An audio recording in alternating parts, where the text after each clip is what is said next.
ఒక జమీందారు తన దీవాణం సింహద్వారానికి ముందు అటూ ఇటూ 2 ఏనుగు శిల్పాలు చెక్కించి పెట్టాలనుకొని నాగప్ప అనే శిల్పిని పిలిపించాడు. నాగప్ప తన శిష్యుడైన జోగప్పను వెంటబెట్టుకుని వచ్చి జమీందారు చెప్పింది విని శిల్పాలు పూర్తి కావటానికి కనీసం 1 నెల రోజులు పడుతుందన్నాడు. అది విని జమీందారు పక్కన ఉన్న దీవాను ఈ పని వాళ్ళంతే, పని సాగదీస్తారు అన్నాడు. నాగప్ప ఏమీ అనలేక తల వంచుకుంటే శిష్యుడు జోగప్ప కల్పించుకొని, అయ్యా, మా గురువు గారికి పని సులువు గురించి అంతగా తెలియదు. ఏనుగు శిల్పాలు చెక్కడం ఎంతసేపు, ముందుగా ఏనుగంత ఎత్తున్న 2 బండరాళ్లను తెప్పించండి అన్నాడు. అలాగే తెప్పిస్తాం, ఎంత తొందరలో పని పూర్తి చేయగలరేమిటి అని అడిగాడు దీవాను. పని పూర్తి చేయడం ఎంతసేపా, ఆ బండరాళ్లలో ఏనుగులా కనిపించిందంతా చెక్కి పారేస్తే పని పూర్తయినట్టే కదా అన్నాడు జోగప్ప.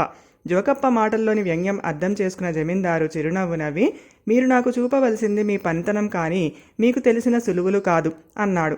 దీవాను తన అనవసర జోక్యానికి సిగ్గుపడి తల వంచుకున్నాడు.